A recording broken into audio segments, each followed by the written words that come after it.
Okay, so what this, the support for this section is going to cover is how to do this kind of stuff, going over knocking out squares with square roots and stuff like that. And remember, you don't have to do, if you want to, you can do the support work before you do the college algebra work, okay? All right, now, number one is the one that's kind of just doesn't exactly go with what we're doing here, but it's in there, so here we go.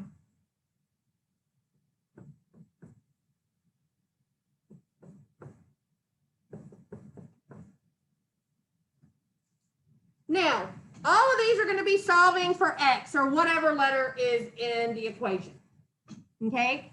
If you have a denominator and it has an x in it, the first thing you need to do is multiply both sides by whatever that is.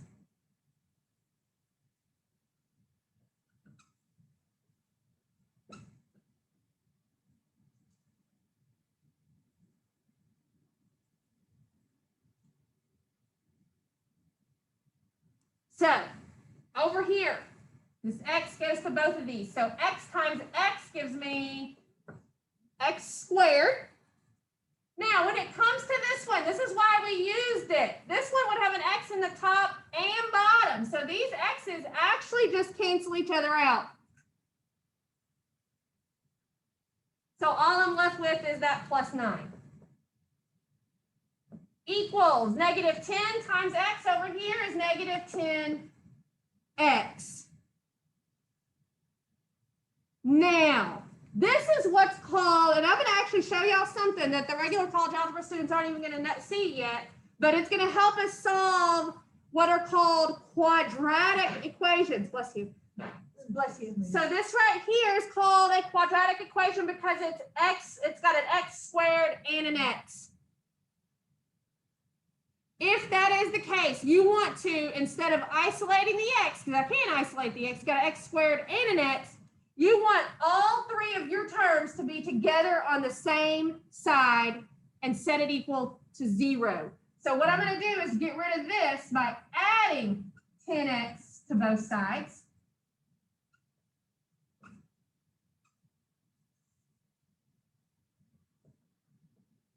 Which makes me have a 0 on the right.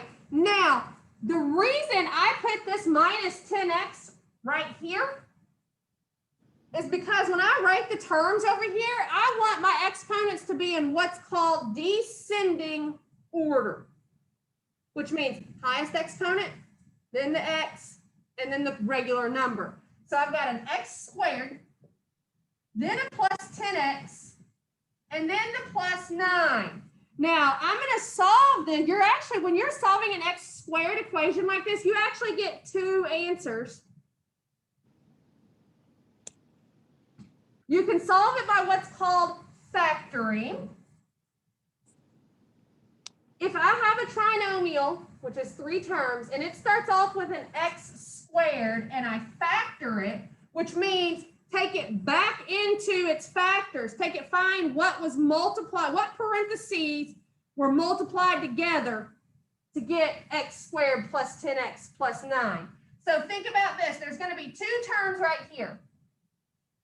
And they have to multiply together to equal x squared. The good news is there's only one way to multiply to get x squared, an x times an x. Okay, if you did take foundations last semester, you should have seen a lot of this factoring at the end of the class. The next thing is you'd be finding the numbers that come here. They have to do 2 things. They have to multiply to equal positive 9, and the same numbers have to add to equal 10. So how do you multiply to get 9? There's 2 ways, right? Either 9 times 1, what's the other way? 3 times 3. 1 times 9, 3 times 3, right?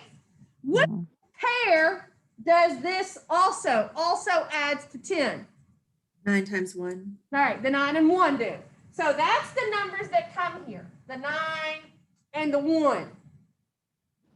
Because they do the 2 things I need them to do. They multiply to the 9 and they add to the 10.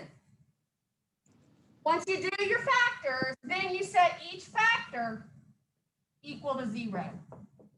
And this is the only problem in this section that's like this. Once I set them equal to 0, I solve them both for x to get my 2 answers. So get rid of that +9 with a -9. So now this side tells me that x equals -9. And x equals -1. Good. Then subtract the ones here. So x also equals -1. Now, I will tell you this. What an x squared equation is called is a quadratic equation. You may or may not have this program in your calculator. If you don't, I can link our calculators together and give it to you. Okay, so just one day that you come to class, say, I need the quad program on my calculator, and I can link ours, because look what it does. If you hit this program button, which says PRGM, it gives you all the programs that are downloaded onto your calculator. You may not have anything. Okay, we can link our calculators after class.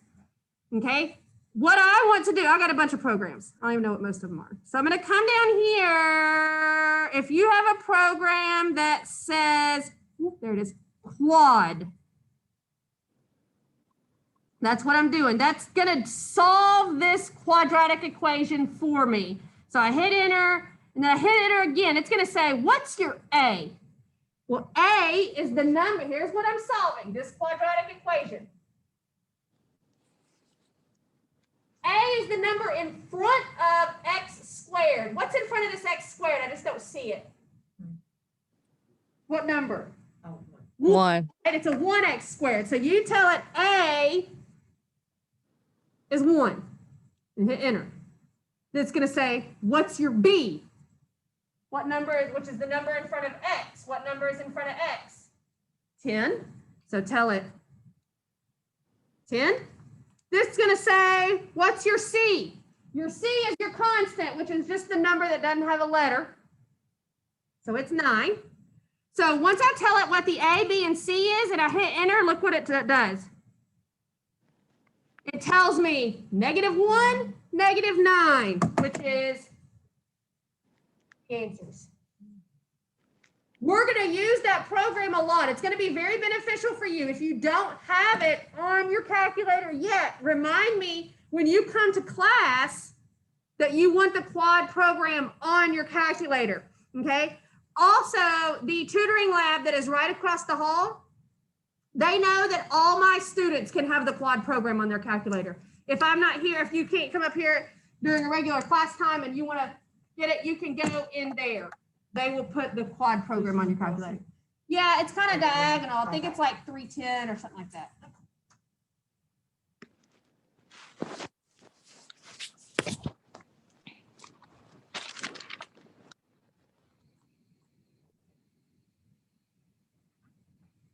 All right, number 2.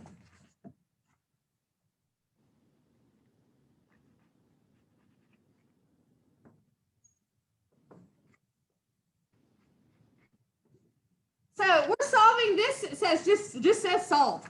So what we're doing, anytime you have what is called a proportion,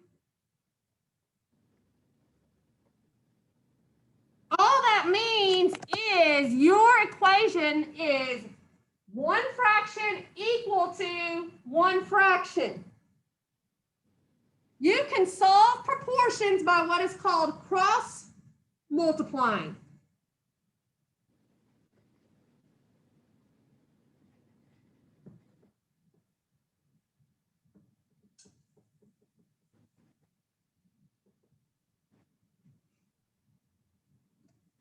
That is a very efficient way to get rid of fractions. It only works if you have, like if I had this, not gonna work. It has to just be 1 fraction equal to 1 fraction with nothing else outside that.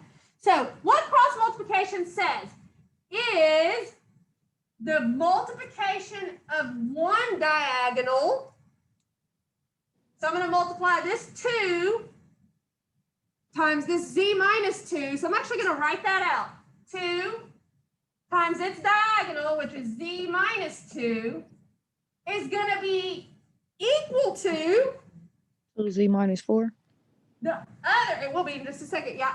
So this right here. So this multiplying this diagonal, then put your equal, is going to be equal to multiplying the other diagonal, which is z plus 3 times 1, right? That's that diagonal.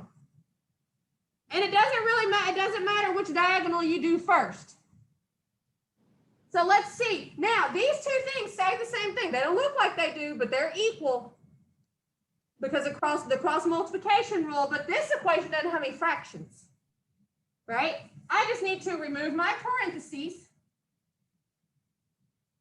by distributing.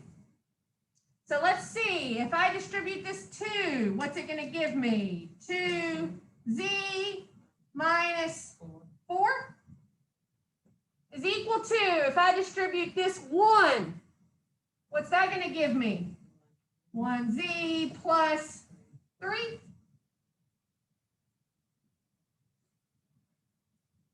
So here's my equal. Keep it in the same stable location. I have z's on both sides of my equal sign. You want all your z's to be together on one side. So I'm going to cancel out my small one, which means I'm going to subtract it off of that side. If I do it here, remember, you got to do it here. So there's no z's left over there. What's left here? I've got 2z minus 1z, which is just z or 1z. I still have this minus 4. There's my equal. All I have left on the right is that 3. Now you're almost done, right? You're solving for z, which just means you need to get rid of the minus 4 with a plus 4. So now you're just left with z equals 7.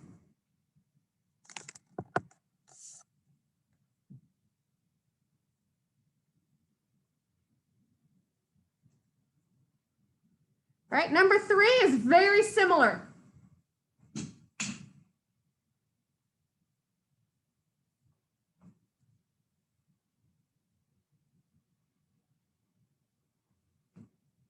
Z plus 3 over z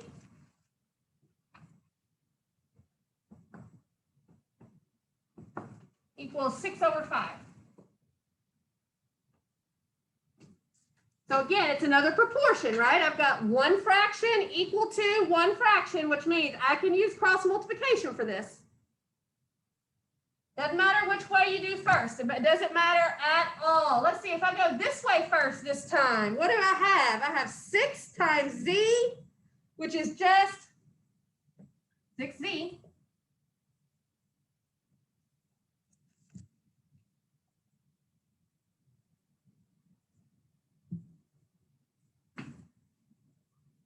That's going to be equal to the other diagonal. So what's the other diagonal giving me? 5 times z plus 3.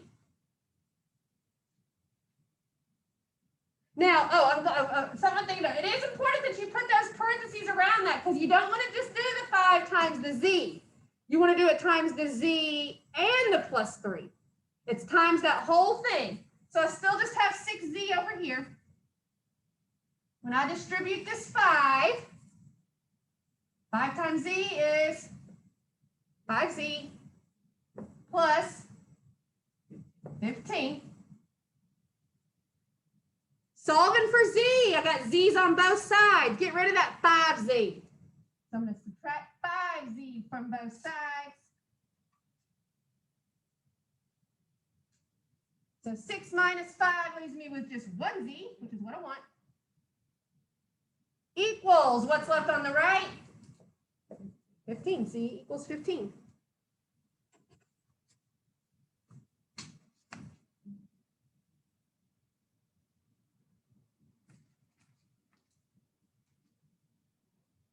All right, the last 4 problems are solving they're called radical equations, which means they have cube roots or square roots in them. So this is like those last couple of problems in that college algebra section. Number 4, these aren't too bad. 4x minus, or excuse me, the square root of 4x minus 17 equals 1. And you're solving for x.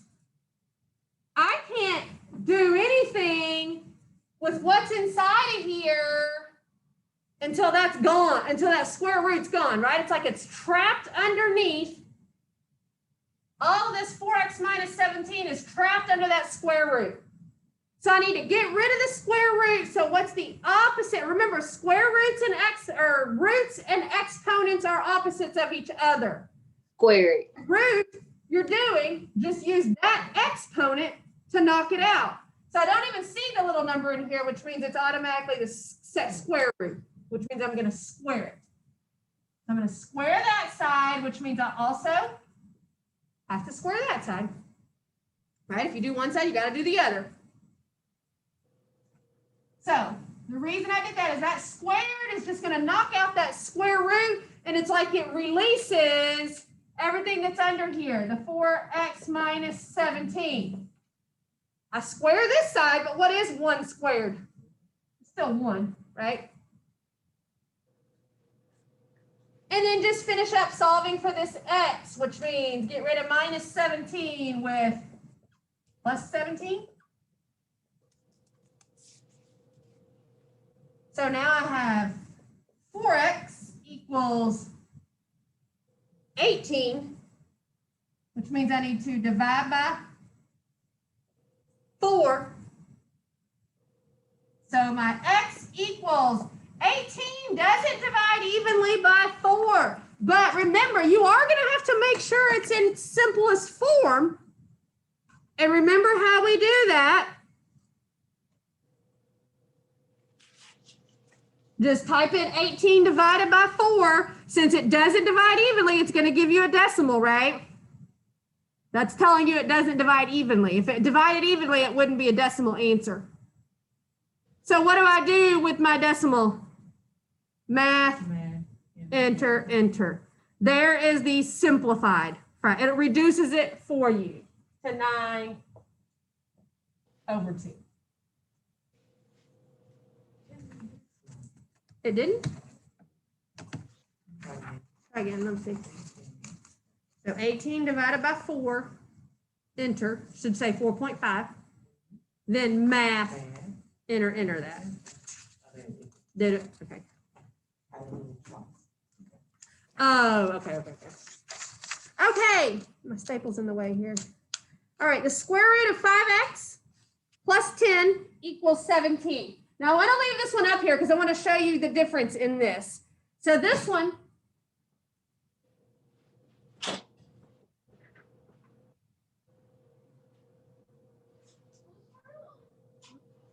oh wait, 5x plus 10, 17.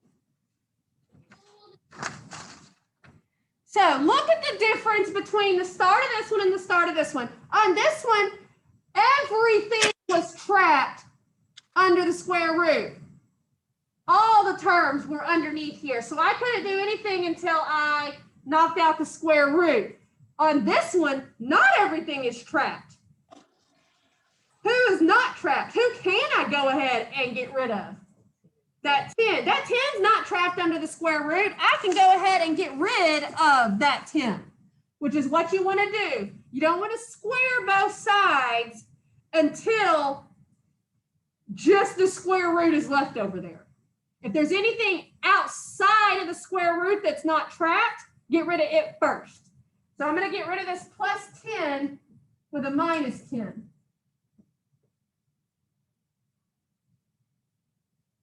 So now I have the square root of 5x equals 17 minus 10 gives me 7. Now everything over here is trapped, right?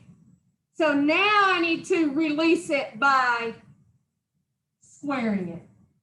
Both sides, since it's an equation, I got to do both sides. On the left, the squared knocks out the square root and releases what's underneath it. So I bring down the 5x. On the right side, 7 squared. That doesn't mean 7 times 2. That means, right, that means 7 times itself, which is 49. Get x by itself, so get rid of that 5. Since it's hooked on, I'm going to divide by it. So x equals 49 divided by 5. And if I type that in and math, enter it, what's it going to tell you?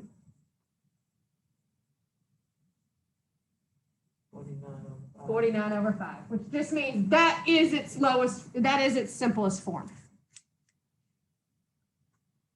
All right, 2 more. It's not a bad section.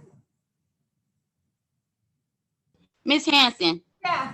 I have a question really quick. When you cancel out the 2 at the top of the 5x, why do you also cancel out the square root? Is it always going to be the same? Yes. So this square root, the way I make it go away so that I can get to this 5x is I put the squared there. That is what cancels that. So Okay. all you're left with is that 5x. The reason I did this minus 10 was to cancel out that plus 10, right? Uh-huh. 6, same thing here. This squared knocks out that square root. Okay, gotcha. Yeah, you're going to see it again on number 6 and number 7, actually. But this time on number 6, I have the cube root of x equals -4.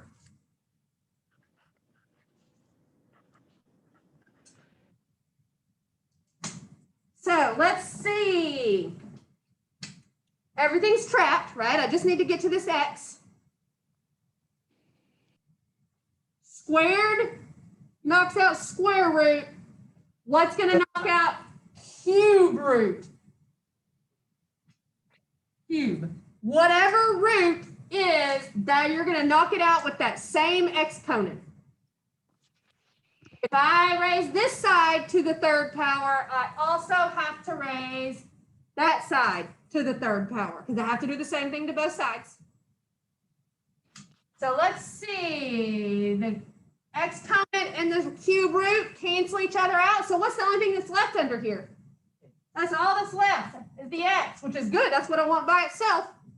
So all I have to do on this side is figure out what -4 to the 3rd power is. -64. Good, -64. This is so intriguing. I like doing these. They're not too bad, and they're not too bad. Yeah. And they're not fractions. They're pretty challenging. It's pretty cute. Yeah.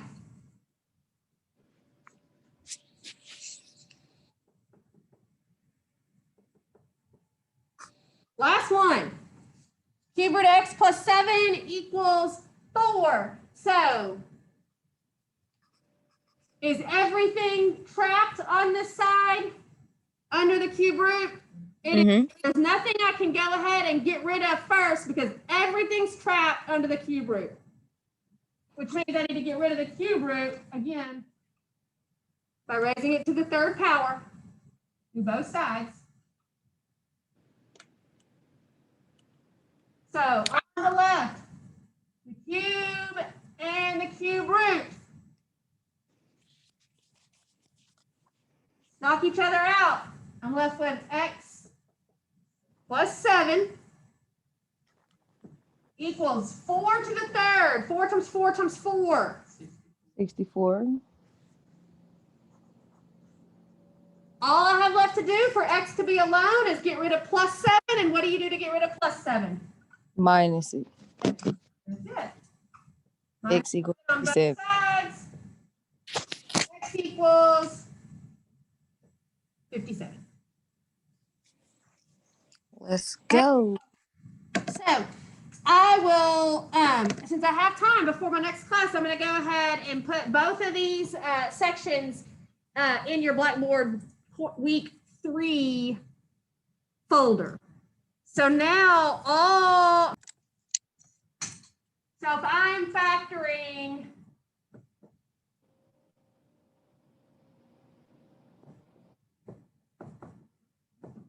I'm going to show you two different ones here.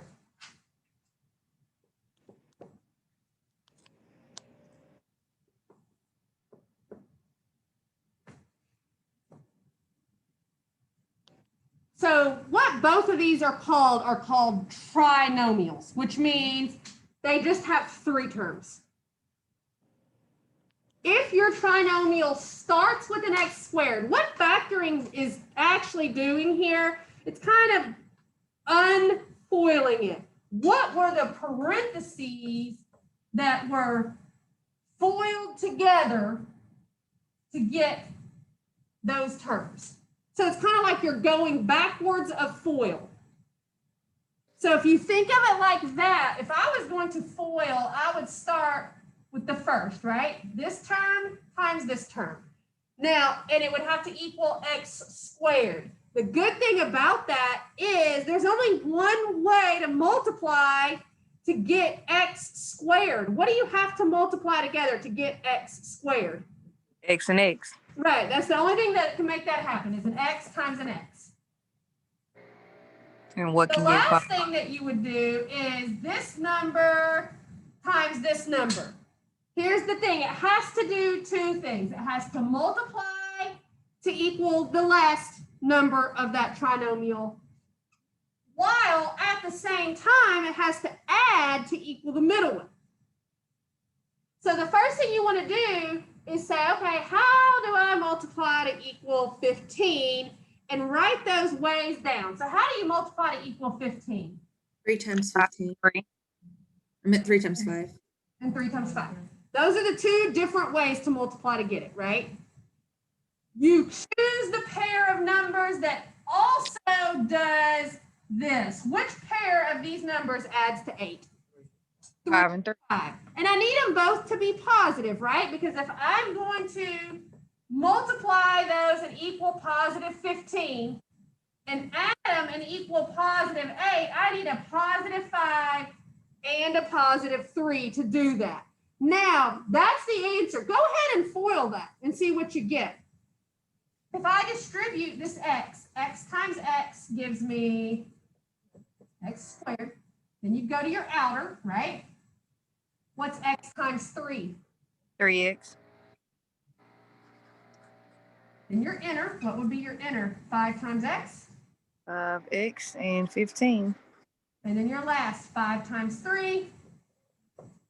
These are terms, right? Those x's I can put together. And how much x is that? It's 8x.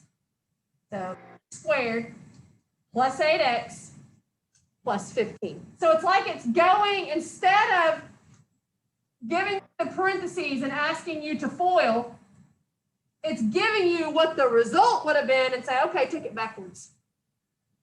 Go backwards. See what did they FOIL. So let's go to this one. This one gives us an interesting sign situation. Starts off the same way. It's just going to be, right, if I'm going to get x squared, I got to have x and x. Now, two things. Has to multiply to equal negative 16 and add to equal positive 8. So let's first of all just write down all the different ways to multiply. Don't worry about it being negative yet. Just the ways to multiply to 16. 2 times 8. 1 times 16. 4 and 4. And 4 and 4. Whoops, sorry, Martha.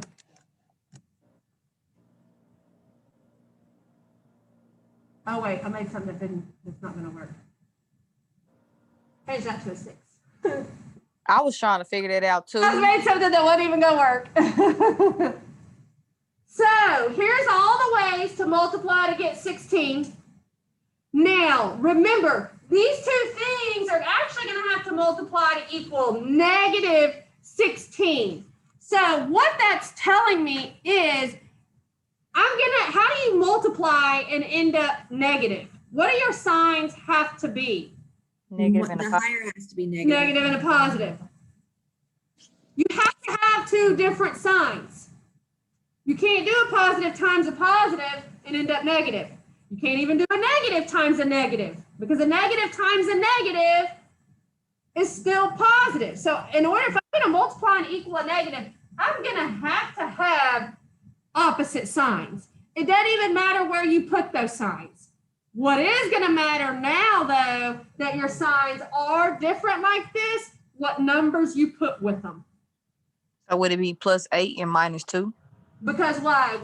So first of all, most people have just, that is exactly right. Most people are okay and said, okay, I need a 6. Doesn't matter what I do with my signs, I'm not going to be able to make a 16 and a 1 a 6. Right? I'm not going to be able to make 4 and 4 a 6. But if I manipulate my signs in the right way, what is this?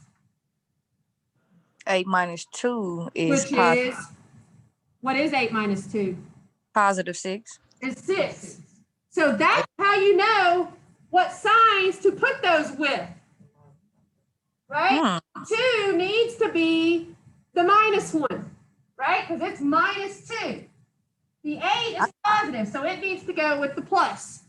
Okay, I did that a longer way, but hey, that was quicker. Do what?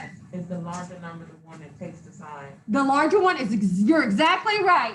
When I find the pair and I am confused on who goes with what sign, you just say, okay, the larger one, which is 8's larger than 2, right? The larger one needs to take the sign that it's going to be. That's why you would need +8 - 2. Yeah. All right. Does that help on that, on those? Very helpful. Okay, good. Yes, ma'am. Good. Good. And we will do some more of those later on.